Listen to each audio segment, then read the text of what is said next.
వాస్తోష్పతే ప్రతిజానే హస్మాన్ స్వావేషో అనమీవో భవానః యత్పురుషేణ హవిషా ఆగ్నే దేవతా వాస్తోష్పతే శక్మజ సకం సృజేత మయఃత్యాగ్నే దేవతా సకం సృజేత మయ కృణ్వంతి దేవతా బ్రహ్మవర్చస్య వాస్తు పురుష దేవతాయై నమః. మనకు కేఎస్కే హోమ్ ఛానల్ ప్రేక్షకులందరికీ కూడా నా హృదయపూర్వక నమస్కారములు. చాలామందికి నా పేరు కోటేశ్వర శర్మ. నేను చాలా వరకు కూడా మీ ధర్మ సందేహాలను నెరవేర్చడానికి నేను చాలా ప్రయత్నం చేసి చాలా వరకు కూడా అన్ని కూడా కొన్ని ధర్మ సందేహాలను కొన్ని నివృత్తి చేయడానికి చాలామంది పెద్దలను చాలామంది కూడా గ్రంథములను చదివి నేను తెలుసుకున్న వివరములు నాకు తెలిసినంత మాత్రం మీకు అందరికి కూడా వివరించాలన్న కోరిక చేత నేను ఈ వీడియోను తీయబడుతుంది. దయచేసి అందరూ కూడా ఈ కేఎస్కే హోమ్ ఛానల్ను అందరూ కూడా వీక్షించి మీ బాధలను నివృత్తి చెంది చక్కగా శుభ సంతోషాలతో ఆయురారోగ్యాలతో ఉంటూ చక్కగా మీరందరూ కూడా మంచి ఉన్నత పదవిని ఆశీర్వదించి చక్కగా మీరు మీ కుటుంబ సభ్యులు అందరూ కూడా ఆనందోత్సాహంతో మీరు బాగుండాలని చెప్పేసి నేను అనుకుంటూ ఈ ఛానల్ను ప్రారంభం చేస్తున్నాను. భక్తి మహాశైలకు ఈరోజు నేను చెప్పే వివరణ ఏంటయ్యా అంటే చక్కగా చాలామందికి కూడా నివృత్తి కలుగుతుంటుంది. ఏమనయ్యా అంటే నేను ఇంట్లో పడుకుంటున్నాను, వాస్తు రూపంలో యజమాని ఎక్కడ పడుకోవాలి, యజమాని ఎక్కడ ఉంటే ఏంటి అని చెప్పేసి చాలామందికి కూడా ఈ సందేహం కలుగుతుంటుంది. ఈ సందేహం కలిగినందువల్ల చాలామందికి ఎక్కడ పడుకోవాలి, ఏ దిక్కును పడుకోవాలి ఏంటి అని చెప్పేసి చాలామందిలో కలుగుతూ ఉంటుంది. పిల్లలు ఎక్కడ ఏ రూమ్లో ఉండాలి, మనం ఏంటి అని చెప్పేసి అనుకుంటారు. కానీ గృహ నిర్మాణం జరిగిన తరువాత మనకు యజమానికి నైరుతి మూలలో యజమానికి ఒక గృహమును నిర్మిస్తారు. దాన్నే యజమాని స్థానంలో ఉండడానికి అని చెప్తారు. నైరుతి అంటే నైరుతి తీసుకెళ్ళి చక్కగా పడుకోవడానికి లేదు.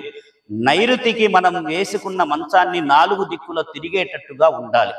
మన తల దక్షిణం వైపు ఉండాలి.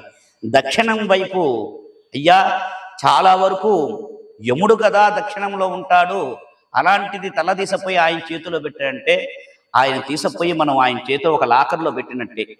ఆయన మనల్ని రక్షిస్తాడు, ఆయన మనల్ని భక్షించడు. అలాంటిది ఆ యజమాన స్థానంలో ఉన్న యముడు కూడా మనల్ని ఆశీర్వదిస్తాడు. ఎప్పుడు కూడా ఆయనకు కాళ్ళు పెట్టి పడుకోకూడదు. సరే, ఈ విధంగా ఉంటుంది. నైరుతి మూల అంటే ఏంటి అన్నారు. నైరుతి మూల మనకు విజయాన్ని చేకూర్చేదే ఈ నైరుతి మూల. ఈ నైరుతి మూలలో చక్కగా ఒక బీరువాని కానీ మనం చేసే ఏ వృత్తుల్లో కూడా, ఇప్పుడు నేను ఒక ఆర్కిటెక్చర్ను కావలసిన వస్తువులు, ఆర్కిటెక్చర్ కావలసిన సామాన్లన్నీ కూడా నైరుతి మూలలో పెట్టినట్లయితే దాంట్లో మనకు మేధస్సు పొంది రేపొద్దున ఇంకా ఏం చెయ్యాలి అన్న జ్ఞానం మనకు దాంట్లో కలుగుతుంది. నైరుతి మూలలో ఎవరైతే సుఖ సంతోషాలతో అష్టైశ్వర్యాలతో వారు ఉంటారో వారికి అష్టైశ్వర్యాన్ని తొలదూగేదే నైరుతి. నైరుతి ఏది గొప్ప స్థానం. ఆ స్థానంలో యజమాని ఎప్పుడూ ఆయురారోగ్యాలతో ఐశ్వర్యాలతో తొలదూగుతాడు.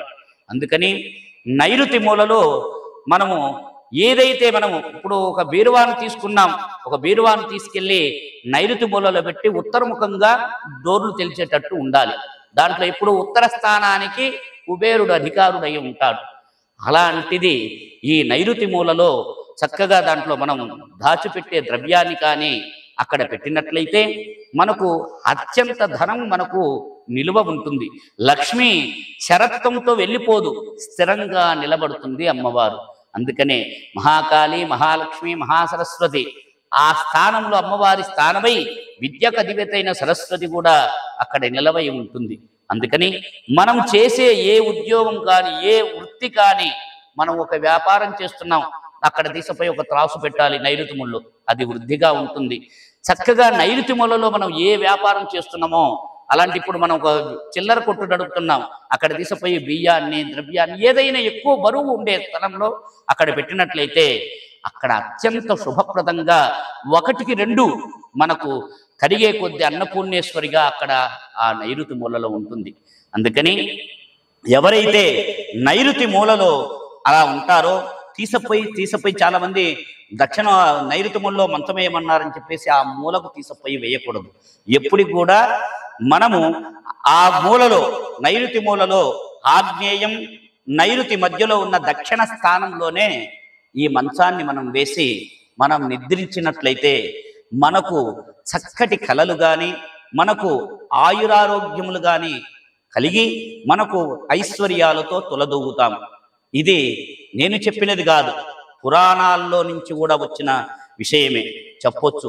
చాలా వరకు అయ్యా పూర్వకాలంలో ఈ వాస్తు శాస్త్రజ్ఞులు ఉన్నారా, పూర్వకాలంలో ఎన్ని చేశారంటే ఇది మాత్రం తప్పు. ప్రతి ఒక్కరు కూడా ఒకరు లేకపోయినా కానీ ఆ రూమ్లో నైరుతి మూలలో అనేది కాకుండా దక్షిణ ముఖంగా తలబెట్టుకొని పడుకోవడం పెద్దల నుంచి వచ్చే ఆచారం.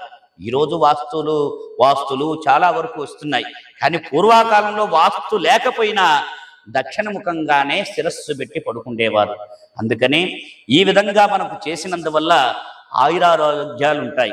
ఇంకొకటి కూడా అడుగుతారు, అయ్యా ఒక దక్షిణమే పెట్టుకోవడానికి మాకు చాలా ఇబ్బంది కదా, మా ఇంట్లో అలా పెట్టుకోవడానికి ఆస్కారం లేదు, మేము ఏం చేయాలి అని చెప్పి చాలా మంది అడుగుతుంటారు. దానికి నివృత్తిగా తూర్పు వైపున మనం తల పెట్టవచ్చును. తూర్పు వైపు తలవైపు పెట్టినందువల్ల మనకు అధోగితైన ఇంద్రుడు మనకు ఆశీర్వాదం ఉంటుంది, చక్కగా మేధస్సునిస్తాడు, విద్యను ప్రబోధిస్తాడు, ఆయురారోగ్యములతో ఉంటారు. అందుకని యజమాని ఎప్పుడైనా కూడా తూర్పు కానీ దక్షిణం కానీ శిరస్సు పెట్టి పడుకున్నట్లయితే చక్కగా శుభప్రదంగా ఉంటుంది.